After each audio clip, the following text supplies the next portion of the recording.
Selamat petang, salam sejahtera. Terima kasih karena bersama dengan saya di Nazilin Unity Channel. Yang ini saya paling setuju dengan Anwar Ibrahim. Saya salut Datuk Seri Anwar Ibrahim dengan keputusan ini. Beliau tak tahan lagi dengan keadaan tata kelola yang ada menjadi budaya di negara Malaysia. Anwar Ibrahim akhirnya memberikan keputusan yang kita tunggu-tunggu, terutamanya saya. Apabila Anwar Ibrahim kata, hentikan amalan komision untuk projek pembangunan. Anda faham maksud komision? Kalau Anda faham, bagus. Kerana pada pendapat saya, tindakan memberikan komision dalam amalan projek pembangunan ini menyebabkan peruntukan dalam sesuatu projek itu menjadi kecil. Bayangkan kalau peruntukan dalam satu projek itu hanya, contohlah katakanlah 100,000. Tapi pemberian komisen pula dibahagi-bahagi, komisen sini, komisen sana dan sebagainya. Tinggal berapa lagi kah uang yang sebenar-benarnya boleh dibuat untuk projek, menyiapkan projek tersebut. Silap-silap tinggal 50% sahaja daripada nilai asal. Ini menyebabkan kualiti kerja yang terhasil diselesaikan itu secara otomatiknya boleh menyebabkan ianya menjadi amat teruk dan buruk. Kerana asalnya 100,000, tetapi karena tindakan perbuatan-perbuatan komision ini menjadikannya tinggal 80 atau 50,000 sahaja lagi. Perdana Menteri Datuk Seri Anwar Ibrahim mahu amalan meminta dan memberi komision dalam mana-mana pelaksanaan projek pembangunan, termasuk projek perumahan, dihentikan segera. Saya setuju dengan apa yang dikatakan oleh Datuk Seri Anwar Ibrahim. Banyak-banyak perkara yang dinyatakan oleh Anwar Ibrahim hari ini, inilah yang paling saya setuju sekali. Inilah yang dikatakan reformasi tata kelola keuangan yang baik untuk Malaysia. Menegaskan perkara itu, Perdana Menteri berkata, kerajaan tidak pernah menghalang mana-mana syarikat daripada menjalankan operasi mereka dan memperoleh keuntungan. Namun amalan memberi komision kepada mana-mana menteri atau parti politik tidak seharusnya berlaku. Yang ini benar-benar perlu cepat-cepat dilaksanakan, cepat-cepat dibuat. Jangan sampai amalan memberi komision kepada mana-mana menteri atau parti politik ini terus berterusan, terus menjadi parah, terus menjadi menular dan barah dalam negara ini. Kerana ianya merugikan. Amat merugikan. Duit itu tiris begitu sahaja. Projek mungkin tak siap atau siap tapi kualitinya buruk. Manakala orang yang dapat komisen senyum-senyum dapat uang percuma. Ada keuntungan syarikat, tiada masalah. Tapi janganlah potong RM 10 juta atau RM 15 juta untuk Pak Menteri atau parti seperti amalan sebelum ini. Ini yang merosakkan, kata Anwar Ibrahim. Ini betul-betul satu pendedahan rahsia yang saya tak sangka. Dengar-dengar di tepi jalan raya, di kedai kopi, di kedai dobi. Orang cerita-cerita, kita tak percaya sangat sebab tak ada bukti. Kita tak berani mengiyakannya. Tapi kalau Anwar Ibrahim sendiri yang kata, begini, ada keuntungan syarikat, tiada masalah, kata Anwar Ibrahim. Saya setuju. Keuntungan itu adalah habuan kepada mereka yang bekerja keras. Tapi kata Anwar Ibrahim, ini pendedahan yang kita tunggu-tunggu. Tak pernah kita sangka berani dikatakan oleh Anwar Ibrahim. Perdana Menteri yang lain, saya tak pernah dengarlah. Pernahkah mereka cakap atau tidak, saya pun tak pasti. Tapi Anwar Ibrahim kata, janganlah potong 10 juta atau 15 juta untuk Pak Menteri atau parti seperti amalan sebelum ini. Jadi maknanya Anwar Ibrahim menyatakan, memang amalan ini pernah berlaku sebelum ini. Bayangkanlah saudara, potongan sehingga 10 juta, sehingga 15 juta. Kalau itu uang hanya 20 juta, 100 juta, 10 juta, free dapat diberikan kepada menteri atau parti politik menurut Anwar Ibrahim. Kata Anwar Ibrahim, ini yang merosakkan. Adakah Anda setuju dengan pendapat ini? Adakah Anda setuju dengan apa yang didedahkan oleh Anwar Ibrahim ini? Kalau Anda setuju, sila tinggalkan dalam ruangan komen Anda. Saya setuju. Saya faham ramai yang marah saya kerana menyinggung hal ini. Tapi semua orang tahu. Tanyalah pemaju wilayah persekutuan. kata beliau lagi, adakah saya betul atau salah? Atau saya sengaja membesar-besarkan? Atau saya bercakap benar? Soal Anwar lagi. Hakikatnya, semua mengakui ini telah menjadi amalan.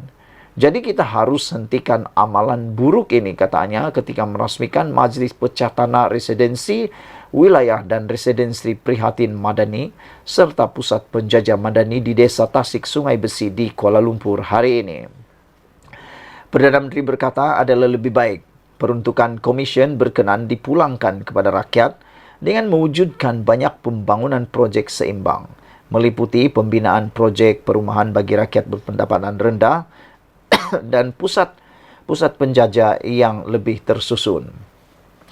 Merujuk Ibu Negara Kuala Lumpur yang kini berkembang pesat dan dipacu pembangunan, Anwar berkata, Kerajaan Perpaduan menetapkan syarat agar dalam pembinaan projek perumahan terbaru atau baharu, ia perlulah seimbang bagi mewujudkan sebuah ibu kota prihatin, ibu kota madani. Beliau berkata ini bagi memastikan terutama golongan berpendapatan rendah tidak disisihkan daripada arus pembangunan, manakala kerajaan dan pihak swasta berperanan penting dalam memastikan lebih banyak perumahan untuk golongan berpendapatan rendah dibina. Bagi meningkatkan lagi daya huni bandaraya itu, Anwar berkata kawasan lapang dan kawasan hijau di sekitar projek perumahan perlulah diwujudkan atau dikekalkan agar tidak hanya menjadi hutan kota. Selain pemaju perlu mewujudkan pusat atau gerai penjajah yang sistematik bagi memudahkan rakyat, kata Anwar Ibrahim. Saya nak satu anjakan besar bahawa dalam 1-2 tahun orang tahu Kuala Lumpur terkenal dengan mercu tanda baik, hotel besar dan gerai yang bersih dan ada tahap keindahan, katanya lagi. Terdahulu, Anwar merasmikan Majlis Pecah Tanah di kawasan seluas 1.4 hektar yang menyaksikan sebanyak 110 unit rumah mampu milik, iaitu residensi wilayah dan residensi prihatin madani, bakal ditawarkan kepada kumpulan sasar M40 dan ke bawah yang belum memiliki kediaman. Turut hadir pada majlis itu Datuk Bandar Kuala Lumpur, Datuk Kamarul Zaman Mat Saleh dan Ketua Setiausaha Negara Tan Sri Muhammad Zuki Ale. Saudara-saudara, sebelum kita berpisah, adakah anda juga teruja dengan pendedahan berani Anwar Ibrahim ini? Hentikan amalan komision untuk projek pembangunan.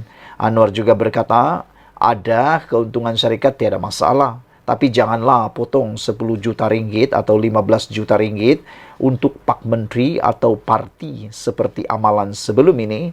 Ini yang merosakkan, kata Anwar Ibrahim lagi. Sekian dulu untuk kali ini. Jangan lupa tinggalkan komen anda, tekan butang subscribe. Kita jumpa lagi. Bye-bye.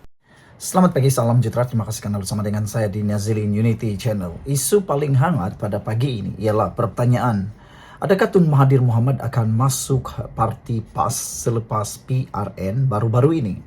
Ini semua apabila timbul persoalan di mana hala tuju proklamasi orang Melayu atau POM yang baru-baru ini diperjuangkan kononnya oleh Mahathir Mohamad. Dan persoalan itu akan dijawab sebentar lagi. Sila ikuti terus ulasan kali ini. Jangan lupa tinggalkan komen anda, tekan butang subscribe. Saudara-saudara sekalian, ditulis oleh Sabudin Hussein, ini penerangan yang paling jelas dan paling tepat untuk anda sebarkan kepada ramai orang berkaitan dengan hala tuju perjuangan Tun Mahathir Mohamad yang semakin hari semakin malap.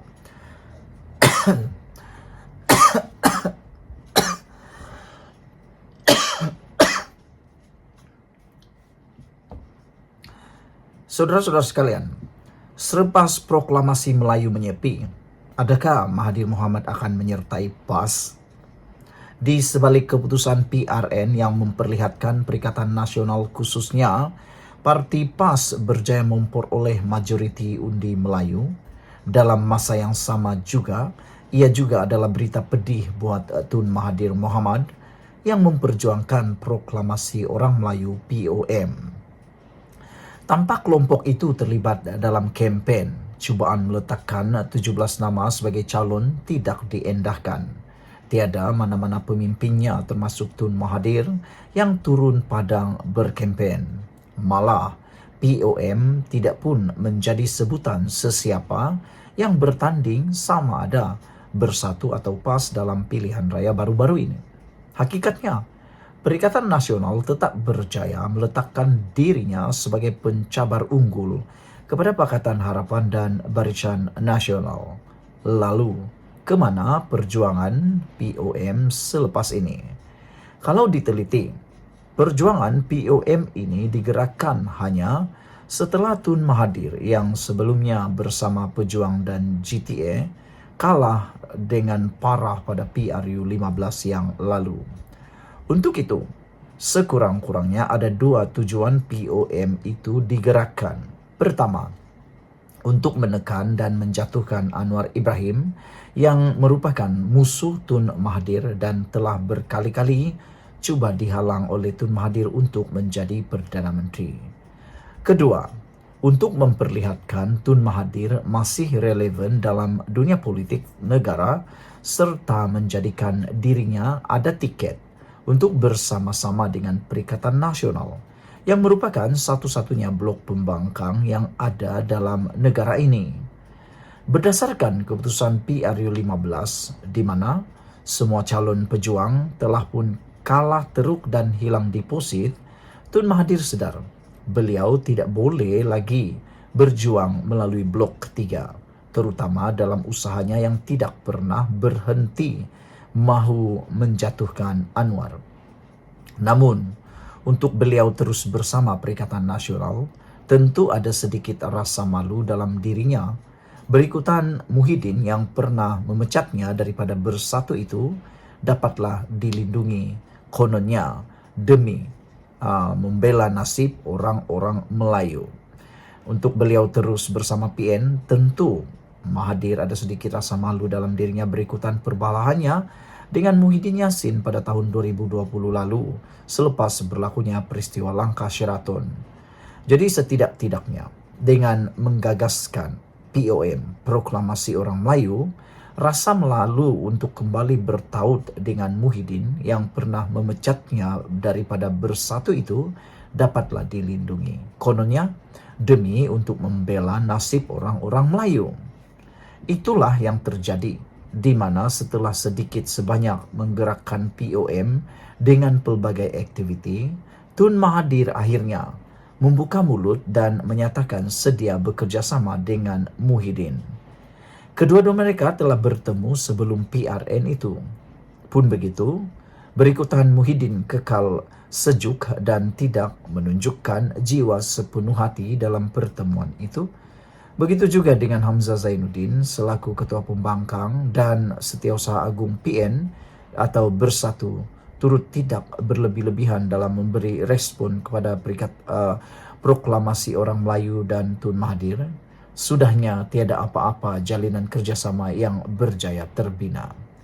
Sebelum penamaan calon, seorang utusan Proklamasi Orang Melayu atau POM telah datang menemui Hamzah dengan membawa 17 nama bagi dipertimbangkan sebagai calon Perikatan Nasional dalam PRN atas tiket PN. Malangnya, tiada satu pun nama yang dihantar itu diberi pertimbangan oleh Perikatan Nasional. Maka dengan itu, walaupun sebelum ini POM agak riuh rendah dengan pelbagai program dan mengeluarkan kenyataan atas banyak isu, disebabkan tidak berjaya menumpang sebagai calon atas nama PN itu, mereka akhirnya senyap sunyi dan langsung tidak berbunyi sepanjang tempo kempen PRN diadakan. Pendek kata, dengan tidak ada wakil POM menjadi calon, seterusnya tidak turun membantu berkempen dan POM juga tidak disebut sepanjang kempen, gagasan perjuangan Tun Mahathir itu pada hakikatnya telah dilupakan terus ketika kempen PRN lalu. Artinya, walaupun PN berjaya memenangi majoriti undi Melayu dan menawan sebagian besar kawasan Melayu, ia bukanlah disebabkan oleh Proklamasi Orang Melayu. Jauh sekali ada cop jari peranan daripada Tun Mahathir atas kejayaan PN itu. Sekali lagi, kemana POM selepas ini? Terutama Tun Mahathir, tentunya belum padam lagi gairahnya daripada mahu menjatuhkan Anwar Ibrahim. Apakah sebagai pilihan akhir setelah tiada lagi pilihan, Tun Mahathir akhirnya akan menyertai PAS? Itu persoalan besar yang akan terjawab tidak lama lagi. Sekian dulu, sila tinggalkan komen Anda, tekan butang subscribe bagi yang belum tekan butang subscribe untuk membantu mengembangkan channel ini. Malaysia kita punya, kita jaga sama-sama, cintai Malaysiaku. Bye-bye. Selamat petang, salam sejahtera. Terima kasih karena bersama dengan saya di Nazilin Unity Channel. Saudara-saudara sekalian, ini satu pendedahan yang pastinya menarik perhatian Anda. Tapi sebelum itu, sila tinggalkan komen Anda dan tekan butang subscribe. Tekan butang subscribe itu percuma, Anda tak perlu bayar apa-apa, tapi Anda dapat isu-isu terkini, ulasan-ulasan terkini daripada channel saya. Saudara-saudara sekalian, hari ini dipetik daripada Sabudin Hussein, tak mungkin ada ahli parlimen Barisan Nasional berani letak jawatan. Ini bagi membalas, ini bagi menjawab dakwaan kononnya ada meramalkan, termasuk pemimpin-pemimpin Perikatan Nasional, meramalkan kononnya Anwar Ibrahim akan tumbang pada bulan Ogos ini. Tapi nampaknya bulan Ogos dah nak habis, dah hampir menjengua bulan 9, bulan September, tapi Anwar Ibrahim masih kukuh dan bertambah kukuh di kedudukan sebagai Perdana Menteri. Jadi petang ini kita nak tambah lagi perisanya yang akan menyebabkan orang akan lebih yakin bahawa kepimpinan Anwar Ibrahim tidak akan tumbang sehingga tamat penggal kali ini. Ini adalah penjelasannya, tidak mungkin ada ahli parlimen Barisan Nasional berani letak jawatan. Ini juga kerana ada walaun-walaun kata, mereka kata akan ada ahli parlimen daripada Barisan Nasional yang akan letak jawatan atau mengosongkan kerusi parlimen. Tapi sebenarnya tak mungkin mereka berani letak jawatan atau mengosongkan kerusi mereka. Entah sudah berapa kali, ini entah keberapa kali, entah sudah berapa kali keberapa, kini sekali lagi muncul kononnya perkabaran. Kononnya ada sejumlah ahli parlimen Barisan Nasional akan meletakkan jawatan dengan tujuan untuk menjatuhkan kerajaan perpaduan. Tak habis-habis mereka ni, tak habis-habislah. Entahlah, sampai kiamat kali mereka tetap meratib kata-kata nista seperti itu. Kali ini dikatakan ada seramai 7 ahli parlimen BN akan berbuat demikian. Diberitakan mereka akan meletakkan jawatan bagi membolehkan pilihan raya kecil diadakan, dan selepas ahli-ahli parlimen berkenan menang semula, mereka akan segera bekerjasama dengan PN untuk menggerakkan pertukaran kerajaan. Yakinnya mereka boleh menang semula. Saya tak pastilah mereka boleh menang semula kah atau lebih tarik kalah teruk, sebab kita sudah ada duluan. Kita sudah ada pengalaman yang mana menunjukkan mana-mana ahli parlimen atau ahli Dewan Undangan Negeri yang mengkhianati parti, yang pindah parti, lompat parti, akan dihukum oleh para pengundi. Jadi sejauh mana mereka yakin mereka diundi semula, saya tak yakin. Kerana kita sudah ada duluan, kita sudah ada contoh yang mana mereka yang lompat parti, mengkhianat parti akan dihukum oleh pengundi. Walaupun tidak disebut identiti siapa 7 ahli parlimen itu, mereka terbabit difahamkan ialah 4 dari Johor dan masing-masing 1 dari Pahang, Sabah dan sebuah negeri di sebelah utara. Memandangkan jumlah ahli parlimen BN hanya ada 30, iaitu 26 UMNO, 2 MCA dan masing-masing 1 daripada MIC dan PBRS, barangkali tidaklah terlalu sukar meneka siapa 7 ahli parlimen berkenan. Sebagai respon awal kepada perkara itu, Presiden UMNO Ahmad Zahid Hamidi mengatakannya, semuanya hanya kabar angin semata-mata. Kenyataan Zahid Hamidi itu boleh dikata hampir 100% adalah benar. Asas paling kukuh untuk menyokong kebenaran kata-kata Zahid Hamidi itu adalah kerana mereka tidak mungkin berani untuk berbuat demikian. Ahli-ahli parlimen berkenan bukan sahaja masih sayang dan dengan status ahli parlimen masing-masing, malah mereka juga takut kalah jika bertanding semula. Selama ini hidup mati mereka dalam perjuangan adalah dengan menumpang nama UMNO, bukan atas kekuatan peribadi yang dimiliki mereka. Kemungkinan mereka mampu menang semula jika bertanding atas tiket parti lain adalah perkara yang sukar untuk dijangka.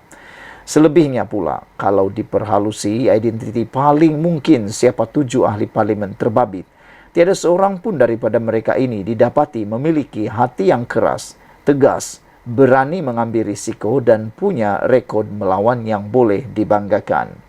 Tak pasti dengan tujuan apa perkara itu diheboh-hebohkan kembali. Mungkin ada maksud tersirat yang berbagi atau berbagai di sebaliknya. Yang penting, diharapkan pemimpin kerajaan perpaduan tidak terganggu dengan kabar angin ini. Tenang-tenang saja dengan perkabaran berulang-ulang ini.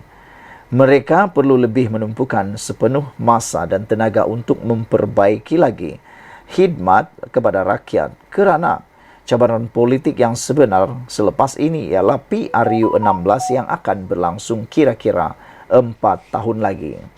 PN juga sebaik-baiknya tidak usah terpedaya dengan memasang angin-angan lagi mahu menjatuhkan kerajaan di pertengahan penggal atau melalui tebuk atap sebagaimana yang pernah dilakukan pada tahun 2020 lalu.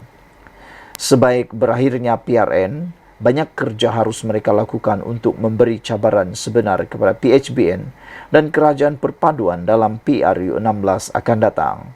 Lupakan sajalah cerita-cerita mahu menjadi kerajaan dengan cara bukan melalui pilihan raya. Dalam apa jua perkara yang diimpikan, ia terlalu sukar menjadi kenyataan kalau tanpa disertai dengan keberanian. Ditulis oleh Sabudin Hussein, 22 Ogos 2023. Sekian dulu untuk kali ini. Jangan lupa tinggalkan komen dan tekan butang subscribe. Kita jumpa lagi. Bye-bye.